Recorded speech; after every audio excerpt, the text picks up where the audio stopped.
I'm JP Tuesday. And I'm Kiki Cannon. As lifelong Disney fans, the work of countless talented Disney creatives have shaped our lives. Now, as the Disney catalog expands, we're taking a journey through film and television to discover if that spark that shaped us as children lives on in adulthood. Does your favorite Disney media still cast that same spell? Join us as we find out. We are Rewatching the Magic. Hi, Kiki. Hi, Tuesday. A few weeks ago, the world lost one of the great comics in the great Gilbert Gottfried. And we've been wondering how to do a proper tribute to such a great comedian. And we've also been trying to figure out how are we going to enter the direct-to-video Disney sequels, because we haven't done any of them yet. So we're putting it all together, and we are doing Aladdin 2, The Return of Jafar, which pretty much is the Iago movie. And if you want to stretch it, this technically could count as a Disney Afternoon episode, since this is also the pilot for Aladdin the series. Yeah, this one did a lot of heavy lifting for Disney. Yeah. So yeah, after the success of Aladdin, they wanted to figure out what they were going to do. And they took the page out of The Little Mermaid that they had done a few years prior, and the popularity of the Disney Afternoon, and to make an Aladdin TV series. And so this was the pilot. This was going to be the first few episodes of the Aladdin series.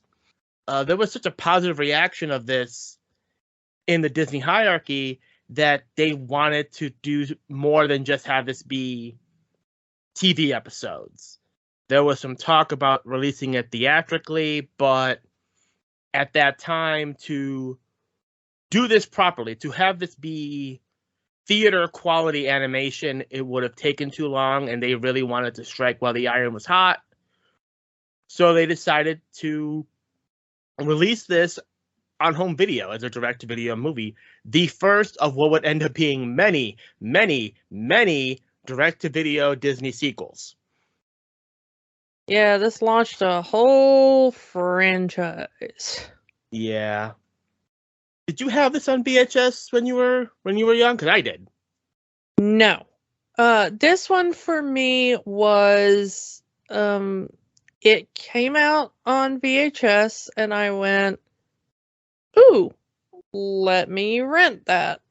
And I rented it once, I watched it and I went, eh. And then I never watched it again. And then you said, hey, let's do this for our Gilbert Gottfried tribute episode. And I went, okay, I'll watch that again. And I have now seen it twice.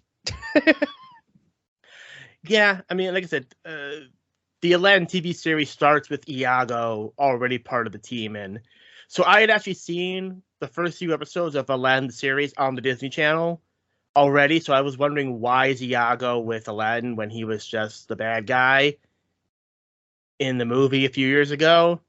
And then they announced, here's the movie that's coming out.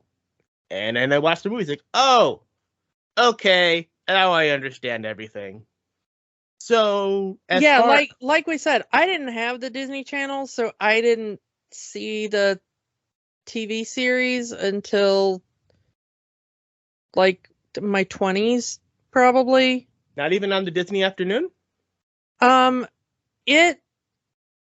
didn't see it on the Disney Afternoon, really.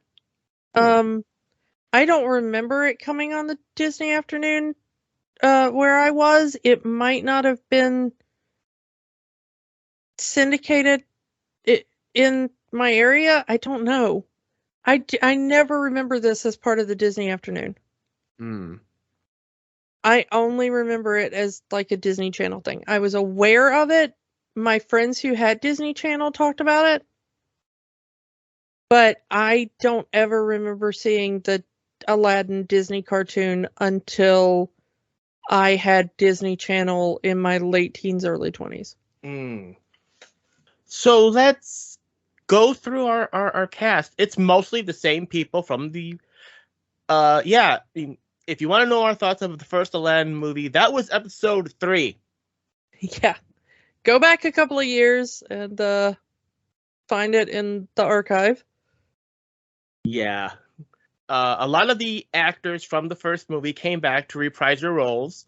Basically, all of them, actually. Almost. I mean, and they would continue to reprise their roles throughout the series. Obviously, we have Gilbert Gottfried as Iago, Jason Freeman back as Jafar, Scott Wagner as Aladdin, Linda Larkin as Princess Jasmine, the legendary Frank Welker as Abu and Raja, and of course the legendary Jim Cummings as Razul the Guard. We have some recastings. One because of tragedy and one because of Disney's own hubris. Yeah. So unfortunately, Douglas Seal, who originally played the Sultan in the original Aladdin movie, had passed away. He is replaced by Val Betton, doing a flawless impersonation of him. I couldn't even tell as a kid. I thought it was the same guy. Yeah, he really does have almost the same voice there. But we talked about Val Betton before when we talked about The Great Mouse Detective. Because he was also in that. But we got to talk about the Disney hubris here. Yeah, replacing Robin Williams is Dan Castellaneta as the genie, the voice of Homer Simpson and about half the cast of The Simpsons. Yeah, and boy, does it sound like Homer Simpson as the genie. I mean, no offense to Dan Castellaneta, who is an excellent voice actor, but he does try to do a kind of Robin Williams as the genie in this, and it comes off kind of the Homer Simpson. I'm guessing that they didn't want to do a Robin Williams impression because of the issues going on with Williams and Disney at the time. You want to go through the crash course on that one, just so for people who may not be aware of it? Yeah, the short version of it was that Robin Williams had agreed to do Aladdin as long as Disney didn't try to sell the movie on the back of his name. And if you were alive at the time, you remember that when the marketing for Aladdin came out, it was like, hey, come see Aladdin. It stars Robin Williams as the genie. And that was it. That was the marketing, which was basically, Robin Williams just wanted to be in the movie. He did not want people to be like, oh, let's go see a Robin Williams movie. They just wanted it to be like, hey, let's go see an animated movie. And then if the parents figured out that was Robin Williams, that was fine. But he did not want it marketed off of his name. And Disney, as they unfortunately often do, really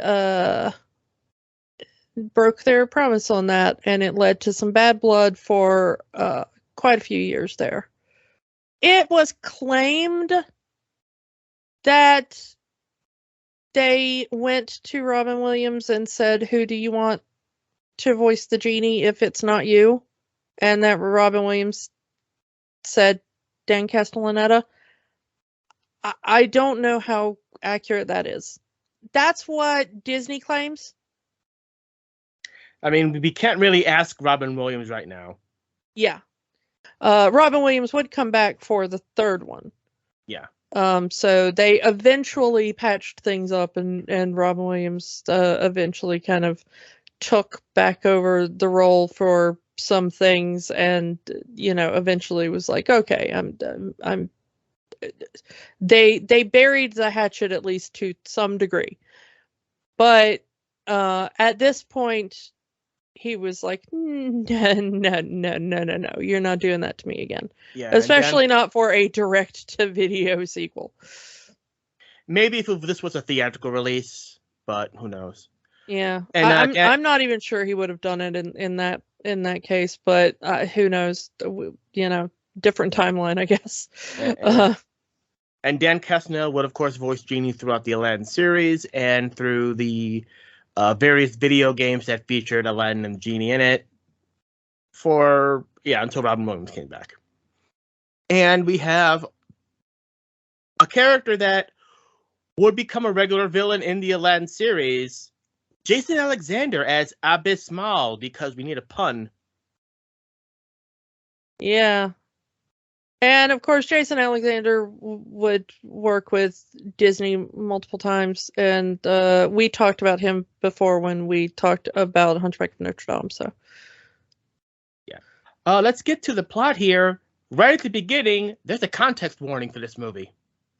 Yeah, we now have the Disney Plus warning about the negative portrayal of certain people and ethnic groups, and how it was wrong then and wrong now. It could be because of the Abismal's gang of thieves. It could be the impressions that Dan Castellaneta uses in his song. It could be the remaining lyrics in Arabian Nights. Yeah, because this is the Arabian Nights version that we would hear in every week on the Aladdin TV show, with some lyrics that did not get onto that TV show. We don't get the lamp salesman, but this movie straight up goes, here's the Arabian Nights. We get, so yeah, Abismal, his thieves, they steal treasure, and Aladdin just happens to be there to steal the treasure back. It's a nice scene. I'm going to make a note here right off the bat. We are watching the Disney Plus version, obviously, and when I had this movie as a kid, it was not in widescreen. So I'm wondering, was there some cropping going on for this Disney Plus version? I don't know. It probably is, but I also don't know if they've done any kind of restoration or. Because it was just a few weeks ago, we saw Chip 'n Dale Rescue Rangers, and it looked like they had done some restoration on the animation. It doesn't look like they've done much here. Yeah, this looks like what you would expect for a direct-to-video sequel in the 90s to look like. There is so much animation glitches in this. There is a scene, they do the plot of Abismal and his men steal the treasure, Aladdin and Abu steal it back and distribute most of it to the poor in Agrabah as they fly over on the carpet, and they keep one jewel flower, which Aladdin gives to Jasmine as a gift. And she puts it in a vase next to one real flower. So now there is the real flower and the jewel flower in a vase on her makeup table that she has there, her little vanity table. There is a sequence where Abu tries to steal the jewel flower because Abu doesn't like all this giving wealth to the poor because Abu is still a thief, right? Yeah. And Abu tries to steal this flower, jewel flower, from the vase. And there's a lot of he steals the real flower and then he tries to put it back. And then there's a whole bit with Raja. And okay. The animation of this sequence is so ridiculous because every time they change the shot, the number of flowers in this vase changes, because it starts off with one jewel flower, one real flower, and then the shot changes and there are no flowers in the vase. And then the shot changes and there are 3 flowers in the vase, one jewel flower, 2 real flowers. And then the shot changes and there are 2 flowers, one jewel flower, one real flower. And then the shot changes and there is one jewel flower, no real flower. And then the shot changes and there is no jewel flower, one real flower. And then the shot changes and there. I mean, remember, the animation is not consistent between any 2 shots that you pull from that sequence. Well, this was supposed to be television animation. This was never meant to be a film at all.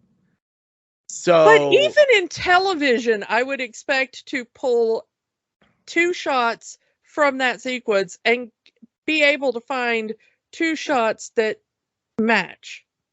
I don't know. I mean, this is daily animation. We've seen every time we've talked about a Disney afternoon show, we have noticed the animation error. So, par for the course. It's even worse than most of the shows we talked about, honestly, because I think that's also, not the only scene I can name. Most of the Yeah. scenes are like that, where it's just and there is no continuity between any two frames of animation in this movie. It's really bad. I think they wanted to speed this out, one, for the TV show, and two, they really, really wanted to capitalize on the popularity of the movie. They try to mimic some of the CG in 2D animation, and it just looks bad. Yeah, I also think I read somewhere that this was done between two different animation studios for Disney at the time, that they split it up between the Australia and the Japan studios. And so the two of them had trouble communicating about continuity and stuff, and they were focusing on two different parts of the animation process, and so a lot of things didn't. Yeah. Yeah, this whole again, first time, but yeah, the animation does not hold up for this movie. As all of this is happening, Iago has finally escaped from the Cave of Wonders with Jafar. And Jafar says, hey, release me from the lamp. We can get our revenge on Aladdin. Iago says, yeah, screw that. I'm on my own. He goes into his song, I'm looking out for me. A lot of people have complained about it because, many people said no one asked for Gilbert Gottfried to sing. Which he does several times during this film. Yeah, in the Gilbert voice. Gilbert voice, yeah. For people who might not be familiar with Gilbert Gottfried outside of his work for like Disney and stuff, or just his stand-up comedy, that wasn't his real voice. A lot of people might not know that if they just knew him for like, his public persona. That wasn't him. Like that was a character voice. Yeah, his real voice is much deeper, much more somber. But he gets up in that. Pleasant, actually. Yeah. I mean, so he did it in the Iago, Gilbert Gottfried voice, which is depending on how your tolerance for that voice, I guess. Yeah, so we go through the song how he dumps Jafar in a well, goes and Iago tries to make it on his own, and it's not going very well. And he stresses in this song, I've never had a real friend in my life. As if kind of pushing the pushing that moral or something. Telegraphing what this movie's about. This entire film is trying to figure out who Iago is as a character. Because if you just watch the first film, Iago is just the evil sidekick. Well, what happens to the evil sidekick when there's no one to sidekick for? Also, it's a villain redemption story. Because Iago was a villain in the previous movie. How do you take this villain who is very sneaky, very conniving, and make that character a good guy? It's an interesting thing, and also possibly the first time Disney ever tried to do this. This is par for the course with Disney now. We are used to Disney villain redemption arcs at this point. But yeah, the more recent films we've seen villainous characters see the error of their ways and change. But this was still the era even to the point that New Disney has kind of scrapped the idea of villains at all in their film. Yeah. This was still the era of the mustache twirling mwahaha villain. Yeah, and so you don't get Disney villain redemption stories at this point, Iago may be the first time they tried it. I'm trying to think of one that comes earlier, and there may be one, and I am willing for somebody to point it out to me.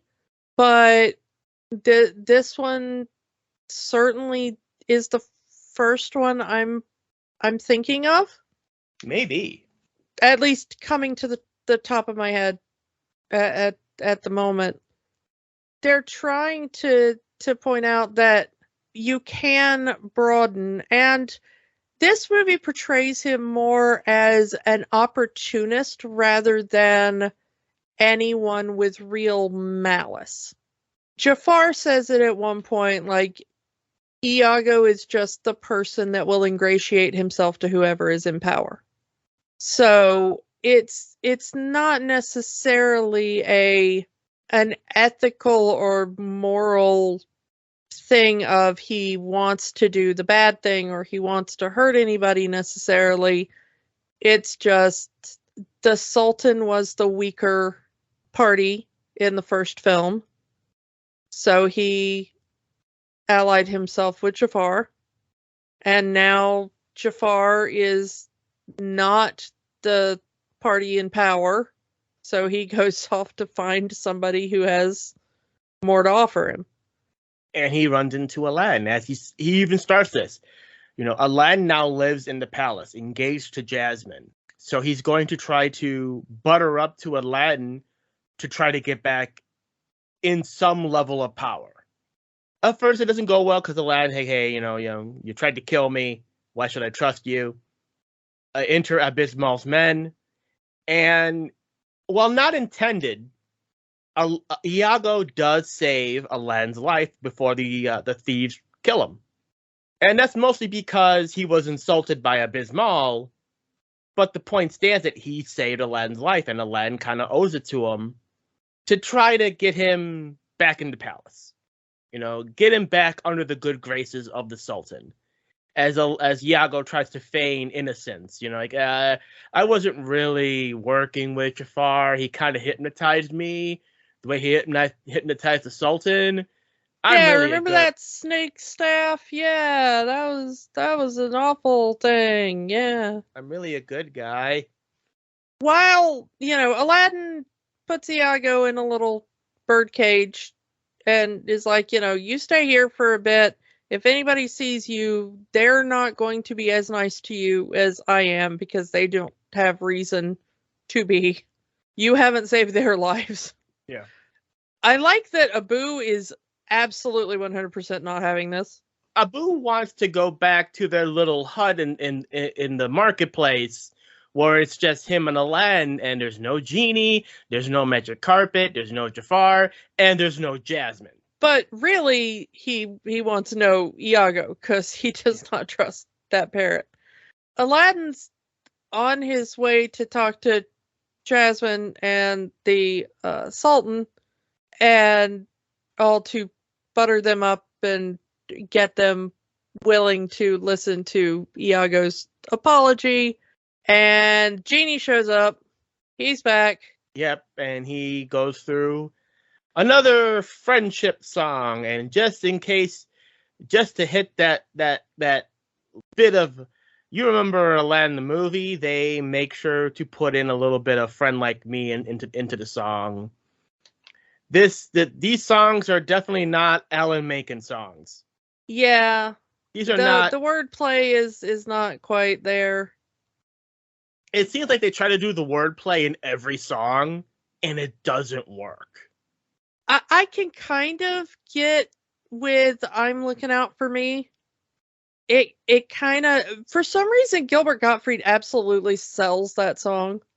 And I don't know how, because it shouldn't work.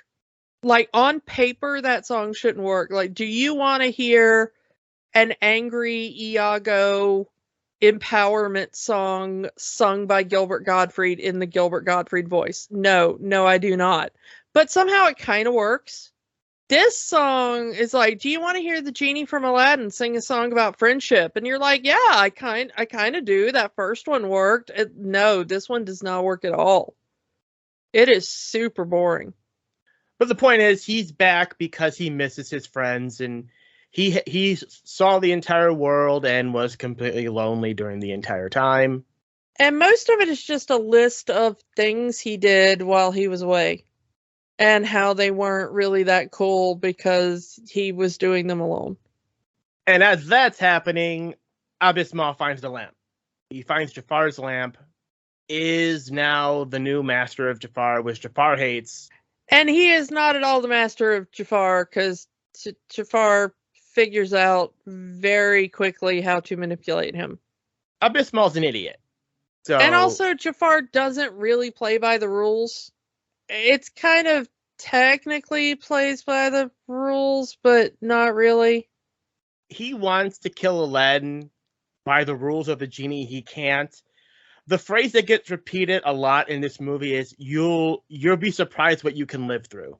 So he may not be able to kill anyone, but he can hurt them really, really bad. And he can set up situations in which they will be killed by something else, apparently. He kind of gets Abismal to wish that Aladdin is gonna suffer or something. I don't know. That it's kind of a weird. The first two wishes go by really quickly. Because once he realizes that Jafar is a genie, he instantly wishes, I wish for this sunken treasure he's heard about. And Jafar gives it to him by taking him under the sea to where the treasure is. And we kind of get a repeat of the original film but this time it's Jafar manipulating Abismal to use his second wish to get back to where they were. Take your time with the third. But the point is, hey, I hate Aladdin, you hate Aladdin, let's team up and take him out. And if you do that, I'll give you an extra special wish at the end.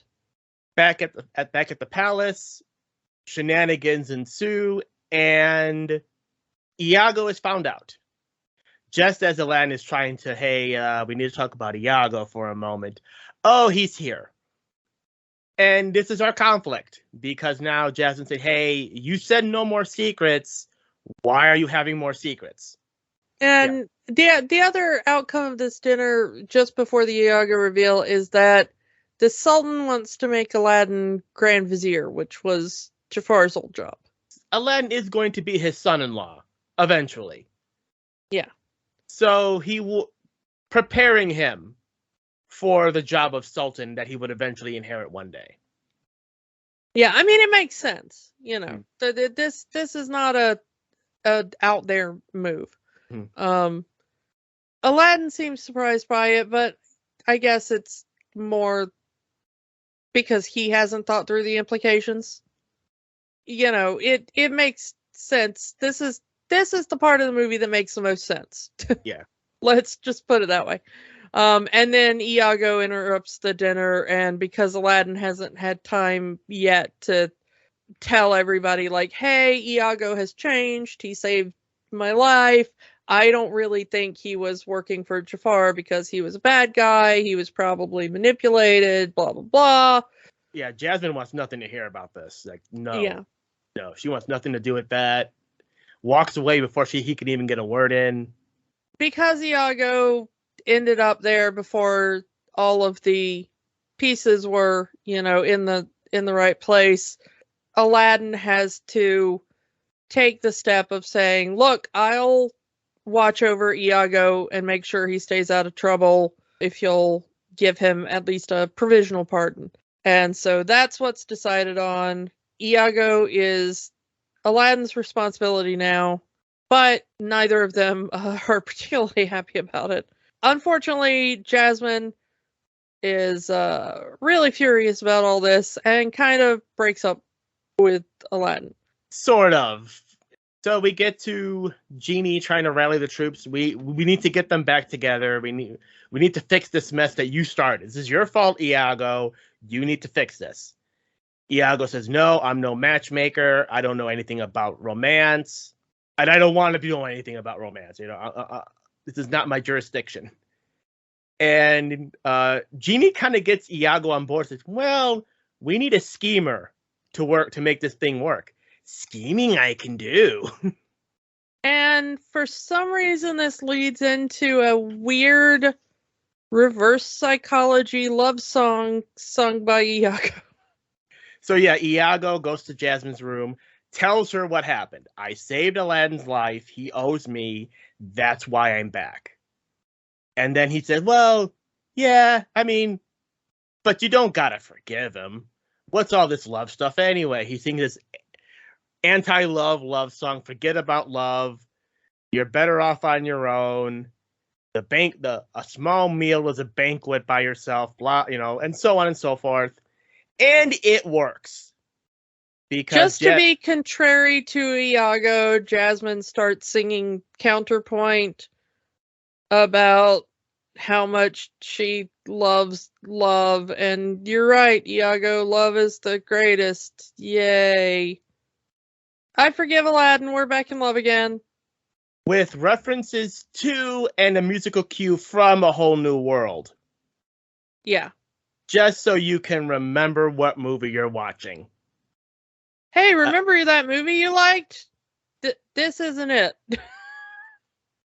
Like I said, these are not Alan Menken songs. He did not write any of the songs for this movie, and it shows. So yeah, Alan and Jasmine, after breaking up for 5 minutes, are back together. Jafar and Abismal start their plan. They get Iago in on the plan. It's like, just like Iago, to get himself back in good favor of someone in power. That's what you do. But if you rejoin with me, we can take all of them out. I can be the Sultan again, and you will be in a position of power that you never believed. Yeah. And I won't kill you.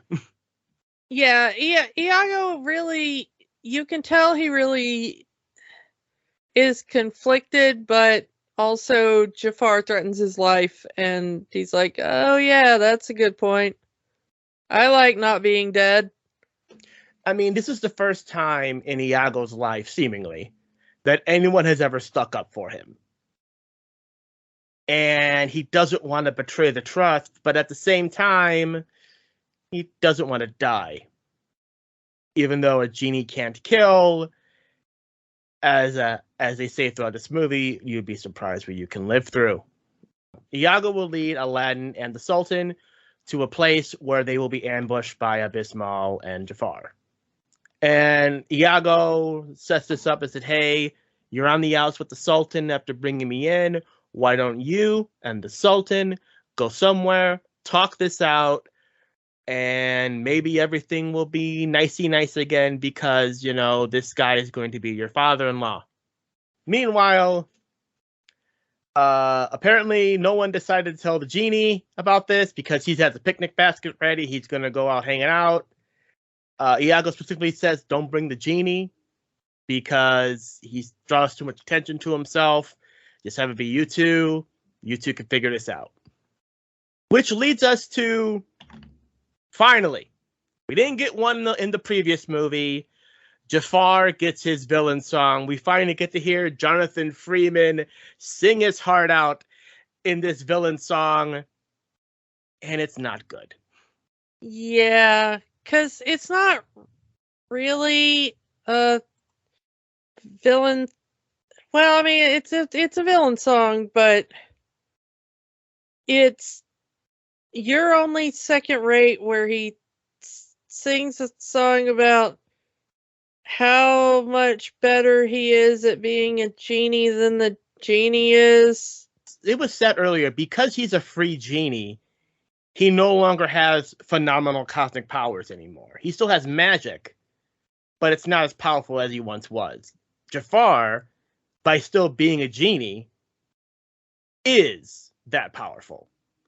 This is the anti-Friend Like Me. This is the same wordplay as Friend Like Me, but as a villain song.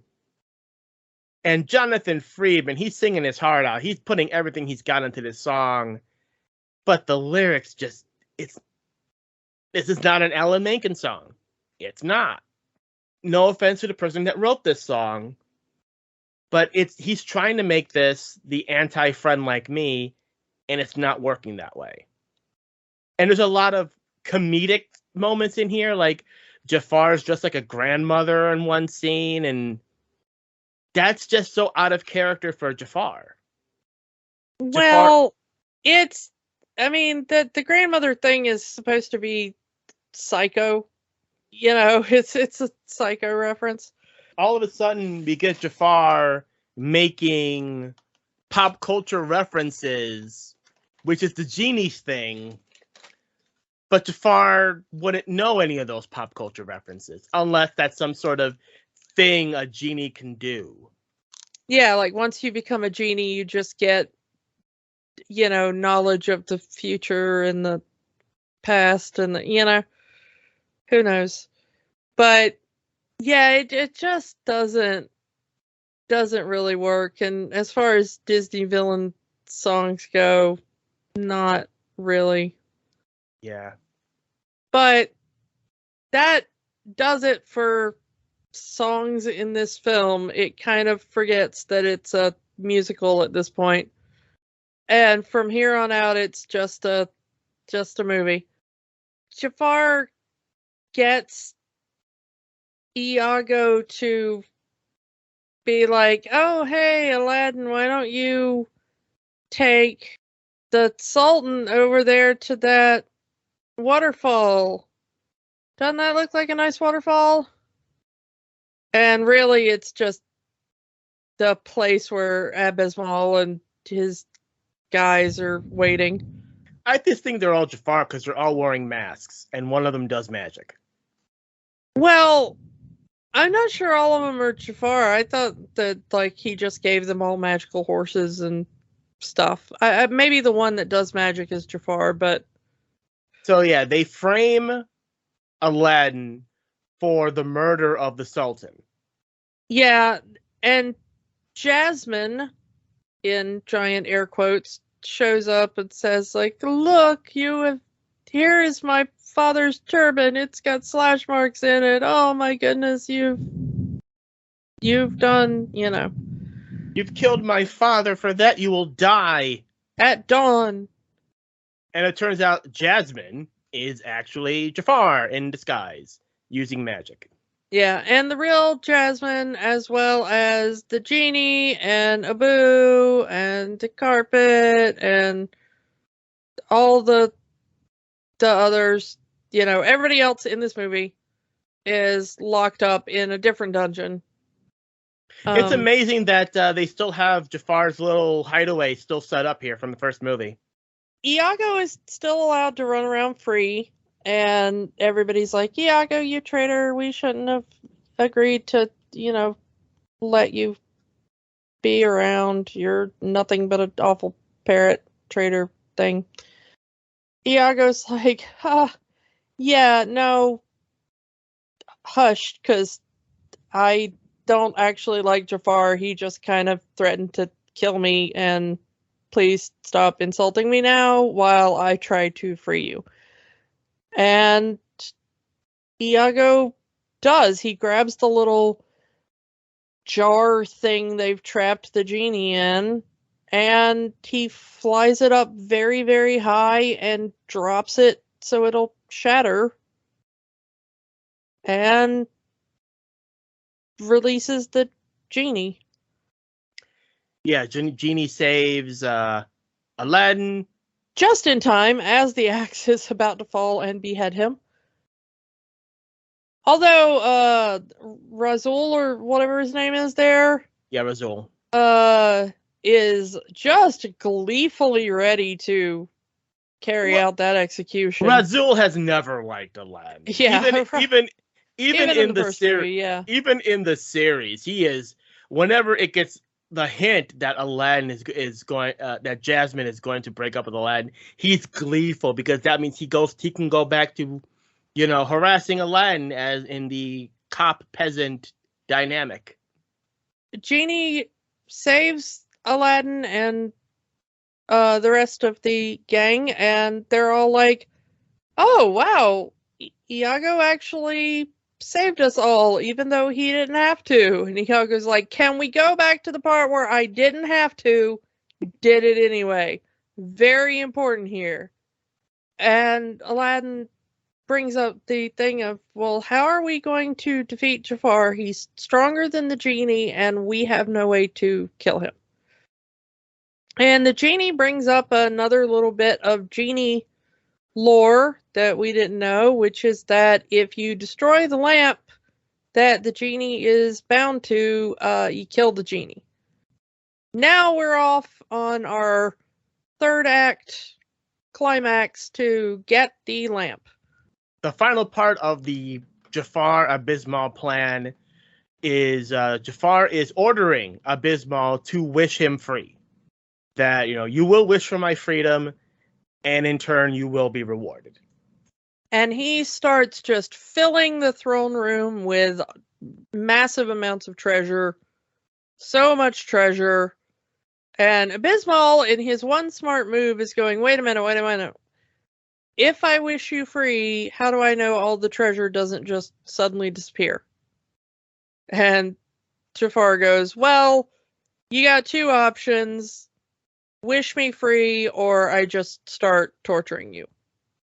You can't kill me again. You'll be surprised what you can live through. Yeah. They really drive that line home past the point of home in this movie. Yeah. But as they're arguing, Genie and Abu attempt to steal the lamp, but they're caught. And we get a big game of keep away with the lamp for this final part of the movie. Yeah. Abysmal ends up falling out a window and getting caught in a tree. Jafar sees Aladdin and immediately starts trying to kill him by opening up the ground to reveal the lava underneath. And it becomes a giant, don't fall into the floor is lava. The floor is lava, yeah. Yeah. That's kind of it, it's a big action sequence at the end there. This is a boss battle. Yeah, it is. It is just one giant boss battle at the end. The carpet flies around, but he destroys the carpet. The genie tries to use magic, but he's outmatched there on magic use. Jasmine just kind of stands there and does absolutely nothing because girl. Raja also doesn't do anything. Don't know why. Abu and Aladdin play keep away. Iago tries to fly it around and gets zapped with lightning and fried. But he lands right next to the lamp. But he lands right next to the lamp and eventually shoves it off into the lava. This is probably the best thing in this entire movie is Jafar's death. Yeah, it is brutal, actually. Like you can see, it's probably the best animated thing in this movie because the way the pain is animated on Jafar's face, you start to see the skeleton. Epilepsy warning on that one because it's a lot of flashing imagery of Jafar, and then you see his skeleton and lightning coming out of him, and I mean there is some flashing light warning there maybe for photosensitive people, but it is interesting that the person who finally takes down Jafar is actually Iago, because he's laying there charred on the rocks as it slowly sinks into the magma, and he fully believes he's gonna die. But he's like, nope, you first, and uses the last little bit of strength he has to kick that lamp into the magma first. And right before he falls into the lava, Aladdin saves him. Yeah, Aladdin jumps over to the rock, grabs Iago, and starts parkouring up the rock. And as Jafar dies, his magic starts to wane, so the ground starts closing up, and Aladdin and Abu get out right before they are squished by the closing ground, which is kind of cool. And then Jafar just kind of poofs into this bit of red dust. They think Iago's dead. He's lying there limply, and they all have a moment of grief of like, oh, Iago, he saved us. He was a good guy after all. I'm so sorry he's dead. And then he coughs, and once again, you'd be surprised what you can live through. Yep. So yeah, Iago is now part of the team. He's one of the good guys. The Sultan offers Aladdin the job again. Hey, I want you to be my royal vizier. And Aladdin turns down the job. I haven't done enough to settle down yet. Kind of mirroring what the genie said earlier, The genie saw the world and and hated it because he was going through it alone. But now Aladdin wants to see the world. And Iago says, "Hey, you got a hot girlfriend here and a palace. You gonna go off and leave her here?" And Aladdin and Jasmine's like, "No, I think I'm gonna go with him." And it's like, "Are you crazy? You got a nice palace and everything you can want. You're gonna get on a flying carpet with him." And it's kind of where we leave things, as Iago rants, like, you're gonna leave luxury and go off on a flying carpet with that dude. And they will have 65 brand new adventures every day on the Disney afternoon, seeing the world. This is a weird one that it does have an after credits sequence. I believe this is the first Disney animated movie to have an after credit sequence. Well, actually, Aladdin was. Yeah, the first one. The genie pops up at the end. But we go back to the tree with Abyss Mall, and he says, I guess I'm not going to get my third wish after all. But don't worry, Abyss Mall. You'll be able to get your revenge on Aladdin in the TV show. And why isn't Aladdin the series on Disney Plus? It's one of the few Disney afternoon shows that's not on Disney Plus. Yes, this was the very first direct-to-video Disney movie. It shows, and it's definitely not one of the better ones. And I hate saying that, because I did grow up with this one in the early 90s. I did have it watch this so many times I wore out the tape. But, yeah, this movie definitely suffers from sophomore syndrome. The second movie isn't as good as the first. But again, this is television animation. This wasn't even supposed to be a movie. This was supposed to be 2 or 3 episodes of a TV show. Maybe if you're watching all 3 movies back to back, this works as a buffer, but on its own, it kind of doesn't. So to answer the question, no magic, unfortunately. Yeah, I kept falling asleep during this and having to rewind and rewatch parts of it that I fell asleep during. Which says a lot, because this is only an hour. Yeah, it's about an hour and 15 minutes, I think. I'm not sure exactly what the runtime is, but 69 minutes. Yeah, it's like an hour and 10 minutes long. It barely counts as a feature-length film. It is so boring. I mean, our recap is probably more interesting than this film is, to be honest, because we made jokes about it. Not Disney's best work, but it was never intended to be. Again, this was supposed to be a TV episode. Well, it was a cash grab. I mean, I hate to say it, but the direct-to-video sequels got the reputation of being a cash grab, and for good reason. This was a blatant cash grab. It's so sad because there's so much talent in this, because, I mean, it's basically the same cast from the film, and even Dan Castellaneta is good. I mean, nothing against him, and he's perfectly serviceable as the genie. He's a good comedic actor when you give him something to work with. Same with Jason Alexander. Well, yes. I mean, when you give him things to work with, he's great. But the script to this is non-existent. None of the villain scheme makes sense. Even trying to recap it is just almost impossible because they even question it in the movie. They set up, they kidnap the Sultan. Aladdin falls. He's about to hit the jagged rocks down at the end of the waterfall. Yet Jafar saves him, and Abismal's looking. Why did you save him? You said you wanted him dead. Like just like Gravity do it, my dude. You were almost there. He was 1 second away from being out of your life forever. We would get a follow-up to this episode many years later in the Hercules animated series, where Jafar ends up in the underworld, the afterlife, and teams up with Hades to take out Hercules and Aladdin. Yeah. Maybe we'll get there one day. I don't know. Maybe one day we'll do the third movie. But yeah.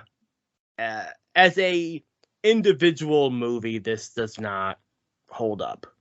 Maybe as watching the three movies together, one after another, it'll work, because that's how I always did it as a kid. I was always watch, I would have my okay, I have a free day, I don't have to go to school today, I'm going to watch Aladdin, and I'm going to watch Return of Jafar, and I'm going to watch Aladdin, the King of Thieves, boom, boom, boom, and I would have a good day enjoying myself. But as an individual movie by itself, not so much. I remember liking the third one better because at least it had some jokes in there that I remember laughing at. Not that I remember anything about the plot of it, because I don't. You also had Robin Williams being Robin Williams, which really does save the movie. Yeah, and the only thing I remember from that movie, which is a joke I've been laughing at since the movie came out, is a bit where the genie goes, "This is brought to you by sand. It's everywhere. Get used to it." And I've been laughing at that since that movie came out, and I don't know why, but it makes me laugh. And for some reason, to me, it has now become a Star Wars joke, where every time Anakin's just like, "I hate sand. Of course, it's everywhere. I always want to go, you know what, Anakin? It's brought to you by sand. It's everywhere. Get used to it." So, yeah. So yeah, if this is one of your favorites, I'm sorry, but yeah, this one definitely has not held up over the years. Yeah, when I saw it as a kid, I went like, "Oh wow, this is not good." And when I saw it as an adult, I was like, "Wow, kid me was right." Yeah. So let's move on to next week. Let's talk about something really good. Let's go back to a topic that I know both of us love a lot. That would be the Muppets. Yay! Just imagine a Kermit flail. Yay! So this is, I guess we could say, the beginning of modern Muppets. Modern Disney Muppets. Because we are going back to the 2011 Muppet movie. Am I a man or am I a Muppet? We'll find out next week. All right. Let's do it. So come back next week for Muppets 2011, and we will talk to you all next time. Bye. Bye. Don't let the magic stop here. Join our conversation online on Facebook at Rewatching the Magic, Twitter at Rewatch the Magic, and of course, new episodes every week at rewatchingthemagic.podbean.com. Remember, the magic is for everyone. It only stops if you let it.